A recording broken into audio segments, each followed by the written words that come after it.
Jadi kalau tumbuh kembang psikologisnya tidak on track sesuai dengan usianya, tentu akan mempengaruhi atau berdampak ke kesejahteraan psikologis anak itu. Tapi karena bicaranya belum on track nih, akhirnya ketika mau sesuatu dia bingung mau mengkomunikasikan dengan cara seperti apa. Bener. Nah, akhirnya muncullah ledakan emosi.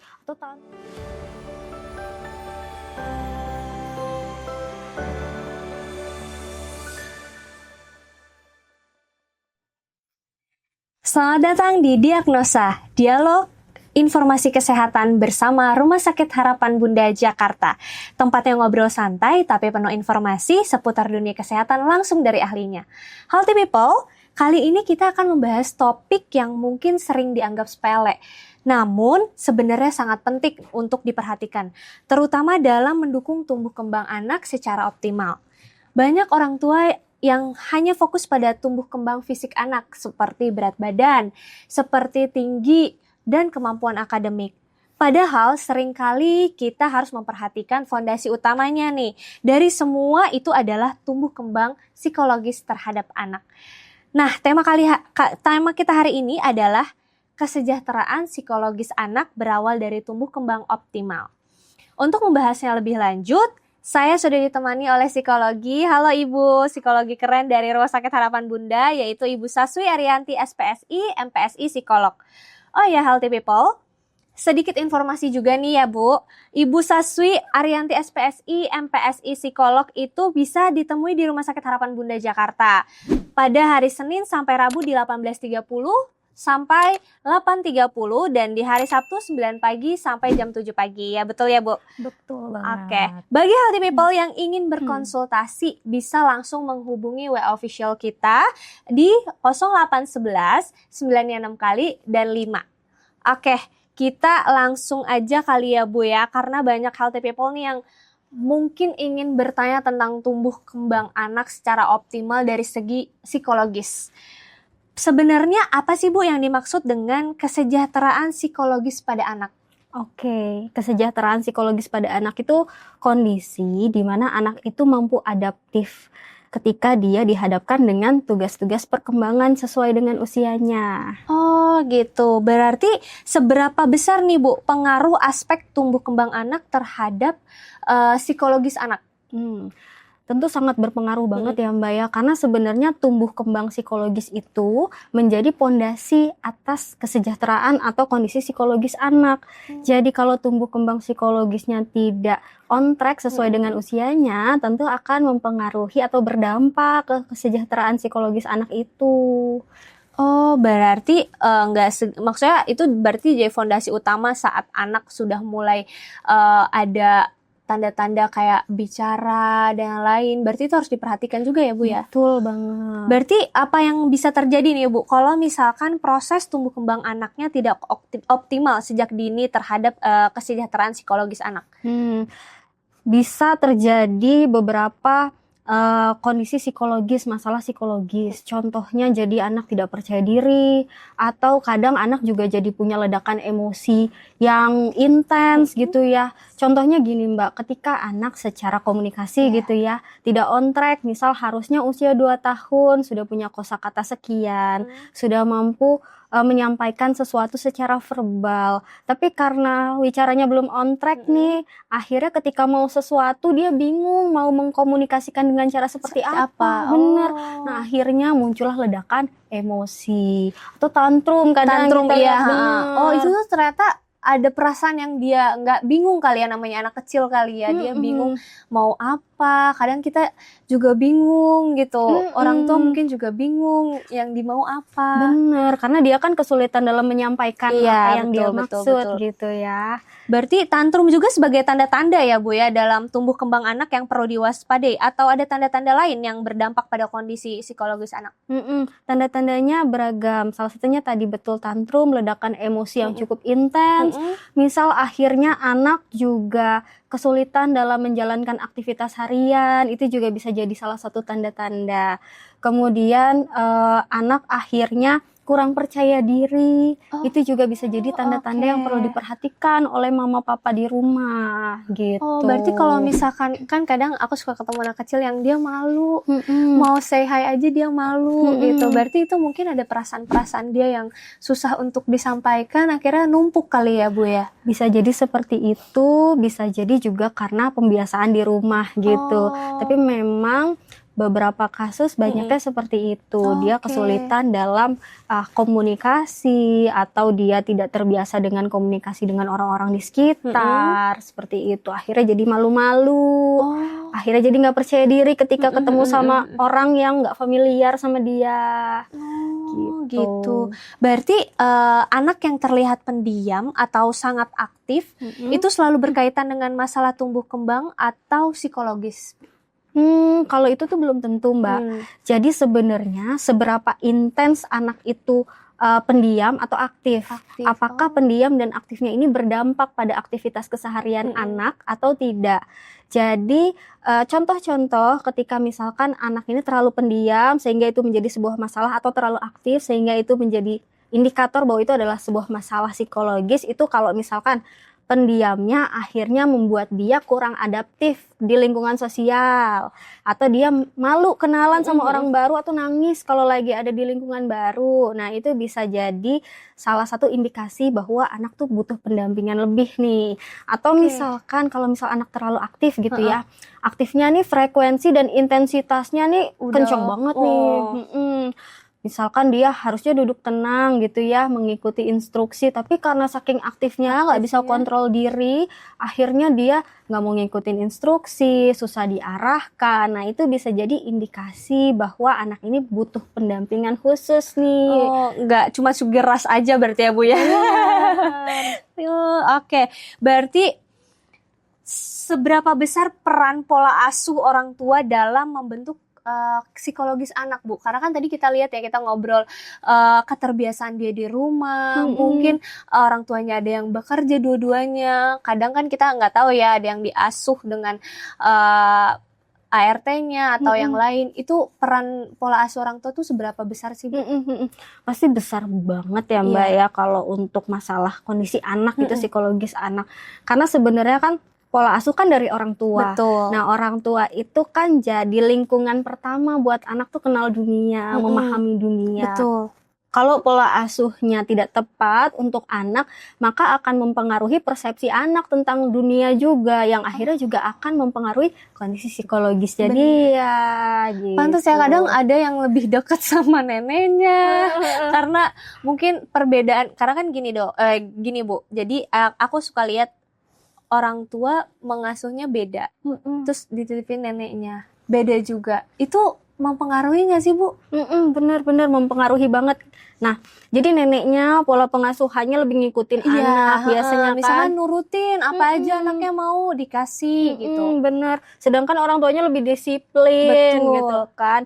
Nah, perbedaan pola pengasuhan dari nenek dan orang tua itu juga akan mempengaruhi perilaku anak gitu. Berarti mempengaruhi nanti dia besarnya atau? Ya, bisa jadi mempengaruhi juga gitu apabila kondisi tersebut masih terus-terusan terjadi gitu. Dalam jangka waktu yang lama. Betul, gitu ya. makanya sebenarnya ya memang tantangan sih buat orang tua di era sekarang ya, Mbak ya. Apalagi misal mamanya bekerja, papanya bekerja, mau nggak mau kan dititip ke nenek atau ke daycare gitu ya. Artinya antara nenek, mama dan papa harus bisa berdiskusi, harus bisa berkompromi pola asuh apa yang gentle untuk anak ini sebenarnya, yang baik tuh seperti apa gitu. Jadi jangan malah ada dua pola pengasuhan. Apalagi kalau lah kalau nenek masih masuk ke dalam keluarga gitu. Apalagi kalau ke daycare ya, Bu. Kita kan nggak tahu ya apa yang diajarkan pola asuhnya di daycare seperti apa. Berarti itu sangat mempengaruhi si tumbuh kembang anak ini ya. Benar banget. Oh, oke. Berarti saat ini, Bu, menurut Ibu, hambatan tumbuh kembang seperti apa sih yang paling sering terjadi dan berpengaruh terhadap psikologis anak? Hambatan tumbuh kembang yang lagi fenomenanya kencang-kencang banget nih, lagi banyak banget, itu speech delay. Speech delay, terus misalkan hambatan kognitif yang tidak teridentifikasi sedini mungkin. Nah, hambatan kognitif yang tidak teridentifikasi sedini mungkin, kadang orang tua tuh baru taunya pas masa usia sekolah. 7 tahun, 8 tahun. Tapi ternyata setelah kita telusuri ada hambatan tumbuh kembang psikologis yang tidak terselesaikan di usianya. Jadi ketika nangkep pelajaran itu kayak susah banget nih anak. Nih anak kok nggak nangkep-nangkep ya, kalau dikasih tahu sesuatu nggak hafal-hafal, lupa terus cara kerja dari rumus-rumus tertentu gitu kan. Nah itu bisa jadi karena pada usia masa tumbuh kembang psikologisnya dulu itu tidak terselesaikan, ada beberapa tahap yang tidak terselesaikan. Nah, akhirnya mempengaruhi kemampuan dia dalam belajar di sekolah. Begitu juga soal speech delay nih. Ini tuh kadang sering banget nih fenomenanya gini orang tua. Tunggu aja deh, nanti juga ngomong sendiri gitu bener, kan. Karena ya udah kan masih kecil gitu ya. Bener. Sering banget itu fenomena yang terjadi. Padahal di setiap tahapan usia itu anak punya kayak stage-stage-nya sendiri untuk bahasa gitu ya. Misalkan usia tadi 2 tahun harusnya sekian kosakata, harusnya punya kemampuan merangkai kata. Nah, ternyata itu belum on track nih perkembangan bahasanya. Akhirnya ketika dalam sosial, anak kesulitan dalam mengemukakan apa yang dia pikirkan. Betul. Atau misalkan anak jadi susah memproses informasi dalam bentuk verbal. Misal mamanya jelasin, kamu tuh harusnya jadi anak nurut, jangan banyak main, jam segini tidur. Nah, terus anaknya nggak ngikutin. Iya, benar. Padahal sebenarnya anaknya kesulitan dalam memproses informasi yang disampaikan sama ibunya. Karena terlalu berat kali ya. Biasanya Betul. umur 3-5 tahun tuh main-mainnya banget gitu. Bener. Nah, bener banget. Nah, ketika anak secara bahasa itu tidak on track, kadang juga mempengaruhi cara dia memproses informasi dalam bentuk bahasa. Orang lain menyampaikan, itu dia susah memprosesnya, maksudnya gimana gitu kan. Akhirnya muncullah labeling, anaknya nggak nurut, anaknya susah diatur gitu kan. Anaknya harus dikerasin biar dia bisa nurut. Sebenarnya bukan nggak nurutnya, tapi dia tidak memahami maksudnya apa nih yang disampaikan mama aku. Nah, terus juga wicara ini juga mempengaruhi tadi kepatuhan anak, perilaku anak, emosi anak, juga sosialnya anak gitu. Jadi kalau misalkan secara bahasa belum on track, misal secara artikulasinya belum jelas gitu ya. Terus ada temen yang ngajak ngomong, dia berusaha untuk nyautin tapi nggak jelas gitu ya. Kadang ada yang belibet ya, jadi kita nggak ngerti. Iya, terus ketika orang lain nggak ngerti, gimana maksudnya, dia udah malu duluan gitu kan. Itu sebenarnya dia tuh pinter anaknya, tapi karena ngomongnya masih belibet, masih belum jelas artikulasinya, akhirnya malu menyampaikan apa yang sebenarnya dia udah tahu gitu. Itu kayak sangat berpengaruh di masa remajanya ya, karena kadang-kadang ada orang yang kesulitan merangkai kata-kata, tapi dia perasaan tuh dia kayak tahu nih apa nih yang aku pengen ngomongin, tapi kata-katanya nggak bisa. Itu bisa jadi faktor juga ya Bu ya? Ya, itu bisa jadi salah satu indikasi juga gitu. Oke. Berarti kita membahas komunikasi ya Bu dari tadi ya. Berarti gimana sih Bu cara membangun komunikasi yang sehat nih antara orang tua dan anak? Karena mungkin lagi banyak ramai di sosial media. Komunikasi yang sehat antara orang tua dan anak tuh seperti apa sih Bu? Oke, jadi untuk memahami bagaimana komunikasi yang sehat antara anak dan orang tua, kita harus ngelihat fase perkembangan komunikasi juga pada tahapan usia-usia anak. Biasanya usia 3 tahunan ke atas itu sudah bisa berkomunikasi dengan sedikit lebih kompleks gitu ya. Kayak misalkan membuat aturan gitu ya. Kamu boleh main dari jam segini sampai jam segini, menurut kamu gimana? Kamu mau nggak mengikuti aturan itu? Nah, itu komunikasi yang bisa dibangun di anak-anak usia 3 tahunan ke atas gitu ya. Jadi kita ajak kompromi, kita ajak buat kesepakatan, itu jadi salah satu komunikasi yang baik antara orang tua dan anak. Betul, jadi jangan sampai kita ajak anak komunikasi, tapi kita yang membuat aturan sendiri tanpa berkompromi, tanpa melibatkan anak untuk membuat aturan. Akan lebih baik anak juga diajak untuk terlibat dalam membuat aturan, dalam ngobrol. Diskusi, betul. Ya. Berarti di umur 3 tahun ke atas tuh kita udah boleh ya Bu ngajak diskusi kayak, nah nanti kita begini-begini. jam segini ya, misal kayak mau berangkat flight, nanti jam sekian kita bangun ya. Itu berarti udah harus diinformasikan ya Bu ya? Betul. Gitu. Disclaimer. Benar-benar harus disclaimer dulu. Karena justru dengan kita membuat disclaimer seperti itu, anak jadi lebih tahu batasan-batasan yang boleh dan nggak boleh dilakukan di hari itu. Jadi komunikasi itu penting banget untuk mengelola perilakunya anak, emosinya anak. Jadi at least dia ngerti lah kayak, oh iya nggak boleh nih sama mamah nih nanti gitu. Iya. Peka dia ya kan? Benar. Oke. Pada titik seperti apa Bu, orang tua perlu mulai khawatir bahwa tumbuh kembang anak nih mulai berdampak pada kondisi psikologisnya? Sebenarnya kebanyakan orang tua itu memberikan intervensi atau bantuan ketika masalahnya sudah sangat besar gitu ya. Contohnya kayak tadi, anaknya secara akademis kesulitan dalam memproses informasi gitu ya. Itu kan sebenarnya hambatan yang sudah cukup besar terjadi pada anak. Akan lebih baik kita bisa mengintervensi sedini mungkin hambatan-hambatan yang terjadi pada anak. Dan kita akan lebih baik juga secara rutin melakukan screening tumbuh kembang untuk bisa mengetahui hambatan anak ini sesuai dengan usianya tuh apa aja, PR-nya perlu ngapain gitu.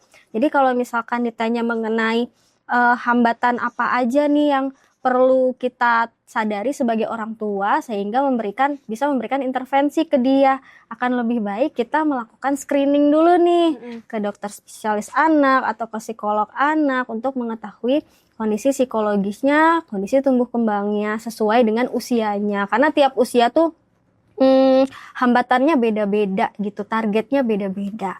Jadi untuk bisa mengetahuinya akan lebih baik kita bisa melakukan screening ke DSA atau ke psikolog. Ke DSA atau psikolog berarti yang melakukan screening ya. Betul. Oke.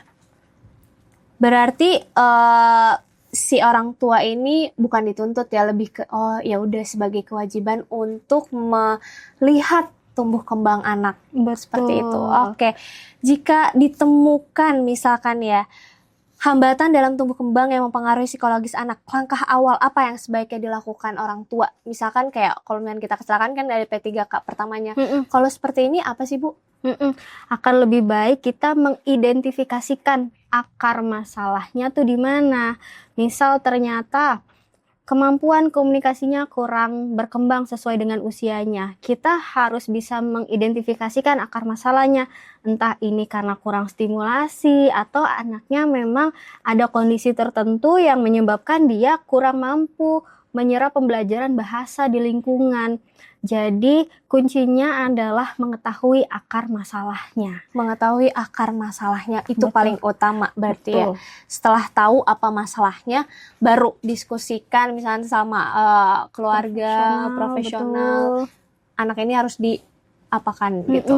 Betul. Kita ada pertanyaan dari Instagram nggak ya kira-kira? Oke. Ada pertanyaannya nih Bu, di zaman dulu kita ditegur dengan pukulan, sekarang kira-kira worth it nggak kalau misalkan teguran itu masih diaplikasikan? Karena kalau nggak dipukul katanya melawan nanti atau apa, maksudnya menimbulkan dampak lah gitu. Ya kan, kadang kalau zaman dulu kan kita kamu kalau nggak nurut cetas, kamu nggak ngikutin apa kata orang tua cetas. Kalau di zaman sekarang menurut Ibu, gimana sih Bu pendapatnya? Oke, jadi cara seperti itu biasanya memang dilakukan sama orang tua kita zaman dulu ya Mbak ya. Kalau sekarang tuh disebutnya apa ya? Pola asuh VOC gitu ya. Benar. Nah, sebenarnya kalau dibilang apakah itu masih worth it di zaman sekarang, tentu saja enggak ya Mbak ya.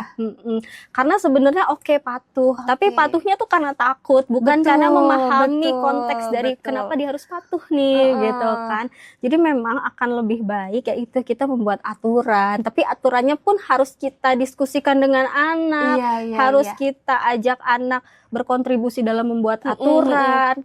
Jadi ketika kita membuat aturan bersama anak, anak juga paham konteks dari aturan itu juga itu apa, gitu. Dan itu tidak akan, jadi dia paham konteksnya dia akan mengikuti aturan itu dan dia tidak akan cedera atau tidak akan trauma Mungkin gitu kalau kan. dulu ya teman-teman healthy people, mungkin kalau dulu nggak ada kata-kata parenting. Iya. Parenting kan baru ada sekarang ya Bu ya. Betul. Gitu. Jadi yang udah pernah dipukul atau kena didikan VOC ya sudah jadikan pelajaran saja. Betul. Tapi soalnya karena menurut aku gini Bu, aku lumayan juga mendapatkan didikan VOC gitu ya, keras. Tapi sangat berpengaruh loh maksudnya di yang sekarang ya, aku yang sekarang gitu kayak oh iya, jadi ngerti karena oh iya, mama papa melakukan ini tuh ada efeknya loh gitu. Oke, aku jadi disiplin. Walaupun memang kalau kita pikir sekarang mungkin kalau zaman dulu udah ada parenting mungkin kita ngerasa harus ke psikolog gitu ya kan. Aduh, ini kekerasan gitu kan. Mikirnya gitu mungkin. Tapi setelah kita dewasa tuh kita mikir ada impact positifnya ya. Benar. Jadi kayak oh iya, gue diginiin karena ini nih gitu. Jadi ngerti sih pelan-pelan. Mungkin kalau anak-anak yang zaman sekarang yang udah besar-besar mungkin kalau memang mengalami didikan VOC, tapi masih ada kok Bu yang didikan VOC tapi tetap on the track gitu. Gitu. Kalau aku lihat di TikTok ya gitu. Ya, jadi kalau kita ngajak anak untuk menyelesaikan masalah dengan cara kompromi, membuat aturan bersama, berdiskusi bareng, itu akan lebih cepat anak dapat refleksinya gitu. Kalau misalkan VOC mungkin ketika anak tahapan berpikirnya udah matang, baru dia bisa tahu refleksinya tuh apa gitu kan. Benar. Tapi kalau kita bisa mengajarkan anak untuk menyelesaikan masalah dengan cara berdiskusi, dengan cara membuat aturan bersama, itu akan lebih cepat refleksinya ke anak. Iya, ngobrol gitu. ya. Emang sih sekarang paling penting ngobrol ya. Gimana caranya orang tua tuh, apalagi zaman sekarang ya Bu ya, anak-anak udah tuh main handphone apa segala macam. Kita gimana caranya ngerti yang anak ini tuh sebenarnya apa yang dia lihat gitu. Jadi ngobrol penting banget sih menurut aku memang. Kalaupun udah gede pun ya kita bisa hidup sendiri dan lain-lain, ngobrol masih tetap paling penting sih menurut aku sama orang tua gitu. Jadi tahu apa yang kita lakukan dan orang tua mau gitu. Jadi on the track lah gitu. Benar banget. Oke, mungkin pertanyaan terakhir ya Bu yang aku tanyain. Apa pesan Ibu untuk orang tua agar lebih peka terhadap keterkaitan antara tumbuh kembang dan kesejahteraan psikologis anak? Oke, buat mama dan papa di rumah, tumbuh kembang dan psikologis anak tuh saling terintegrasi, saling berketerkaitan gitu ya. Jadi penting banget untuk memastikan tumbuh kembang anak itu on track. Karena ketika ada tangga yang hilang satu, maka akan mempengaruhi naiknya kita ke tangga berikutnya. Jadi akan lebih baik kita memastikan tumbuh kembang psikologis anak tuh on track agar dia bisa menaiki tahapan tangga berikutnya dengan baik dan optimal. Jadi mama dan papa rutin untuk lakukan screening tumbuh kembang ke DSA atau ke psikolog klinis anak untuk memastikan tumbuh kembang fisiologis dan psikologisnya sesuai dengan tahapan usianya. Oke, wah seru banget obrolan kita hari ini ya Bu. Aku sih senang ya kayak bener-bener konsultasi langsung sama Ibu Saswi. Oke, dari penjelasan narasumber kita, jadi makin paham bahwa kesejahteraan psikologis anak itu bukan hal sepele ya Bu ya. Tapi justru itu jadi fondasi penting untuk tumbuh kembang yang optimal. Oke, healthy people, mulai dari memahami emosi anak ya Bu ya, memberikan rasa aman dan kasih sayang sampai menciptakan lingkungan yang suportif. Semuanya punya peran besar dalam membentuk anak yang sehat, percaya diri dan bahagia. Oke, dan seperti yang sudah disampaikan, peran orang tua itu krusial banget ya Bu ya. Semakin peka kita terhadap kondisi emosional anak, semakin besar peluang kita untuk mencegah masalah yang bisa berdampak kepada tumbuh kembang anak secara psikologis. Oke, healthy people, di Rumah Sakit Harapan Bunda, Ibu Saswi Ariyanti SPSI, MPSI Psikolog dapat ditemui dengan konsultasi terkait kesehatan mental dan tumbuh kembang anak. Jadwalnya ada di Senin sampai Rabu itu di jam 18.30 sampai 20.30 dan hari Sabtu itu ada di jam 9 sampai jam 7 malam. Bagi healthy people yang ingin berkonsultasi dengan Ibu Saswi bisa langsung menghubungi WA official kami ada di 0811 9 kali dan 5. Oke, jadi buat healthy people yang ingin memastikan si kecil tumbuh sehat bukan hanya secara fisik, tapi juga secara mental, jangan ragu untuk melakukan pemeriksaan dan konsultasi sejak dini ya Bu ya. Terima kasih banyak Ibu Saswi Arianti atas sharing ilmunya yang sangat informatif dan mudah dipahami. Nah, healthy people, jangan lupa juga terus ikuti postingan kami di Instagram Rumah Sakit Harapan Bunda, @harapanbunda_JKT. Tentunya akan ada banyak informasi yang menarik dan edukatif seputar kesehatan. Dan jangan lupa follow, share, dan subscribe ke orang-orang terdekat yang membutuhkan dan tunggu episode lainnya dengan topik kesehatan yang lebih seru dan bermanfaat. Dan untuk healthy people, jangan ragu untuk lebih peduli terhadap kesehatan anak mulai dari sekarang. Karena langkah kecil hari ini bisa melindungi masa depan mereka. Sampai jumpa di episode diagnosa berikutnya. Keep healthy and keep happy.